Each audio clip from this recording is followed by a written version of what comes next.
I've started submitting my work again in earnest, and yowza, rejections are coming back quickly. My first fleeting thought is maybe I'm terrible. But I do my homework and I try to select lit mags where I feel I'm a good fit. I read stories from their latest issue before I submit. Truth be told, many of these samples leave me underwhelmed. It's easy to see what bad looks like, with poor grammar, sophomoric prose, and unsatisfying character arcs. None of these published stories, even the ones I don't care for, are bad. So I know my work at least clears those bars. My stuff is not bad either. But then I recall that there are so many divergent tastes in literature. There is no consensus on what good looks like. It feels a bit like choosing a restaurant. Some nights you crave Thai food, other nights Italian, still others a light salad. It doesn't mean the other restaurants are bad. It just means what you're looking for is shifting from meal to meal. So perhaps I am, by accident, submitting to the wrong journals because I am confused about who my audience really is. The past few months have found me soul-searching about why I write at all, and I'm happy to report that I am no longer in the pit of despair. Instead, I'm energized by possibility. Reading my old work with an attitude of panning for gold, rather than watching the train wreck or mourning the dead, has allowed me a fresh glimpse into what I was trying to do. It helped me look critically at what I am writing now, and ultimately prompted me to decide what I want to do in the future. It is an exciting time that would not have been possible without trying to define my ideal reader.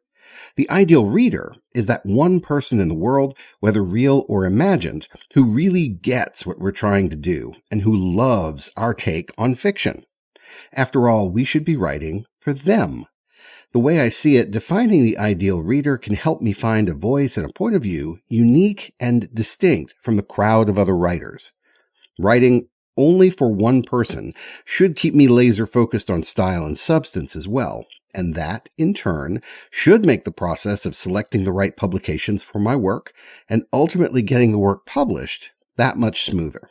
So, how do we define our ideal reader? Simple. We just ask questions and then we answer them. I'll go first. What level of education do they have? My ideal reader is smart and astute, likely highly educated, and inquisitive about understanding word choices in the text. What kind of prose do they enjoy? They enjoy lyrical prose that is tight, always in control, with a keen ear. They want prose that's musical. What is their attention span? What is their preferred story length? They appreciate short works under 2,000 words for sure, and maybe under 1,000 is better. What tone or mood do they look for in stories? They probably identify with underlying sadness in the text. They probably mistrust happy endings. They like comic situations to balance the heaviness of the drama, but abhor jokes with setups and punchlines. What genre do they like? Where do they fall on the slider from realistic to absurd? They want to be transported someplace weird, either a situation or a locale that sticks in their memory long after the piece ends. They will want to revisit the text because it is short, because it is pleasing to the ear, and because the incongruous elements of the story prompt deep thought about the human condition. Of course, these aren't the only questions to ask. Ask as many or as few as you need. Honestly, ask any questions you want.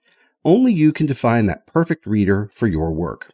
Feel free to do this exercise yourself in a journal entry and see how it impacts what you write and how you approach the work. I now know exactly who I am trying to please, and I can't wait to get back to the keyboard. Sure, it is a niche audience, but I'm okay with that. If I can do it well, I will be satisfied and perhaps even a little proud. After all, I only need that one person to get it for it to be a success. See you next week. Start writing.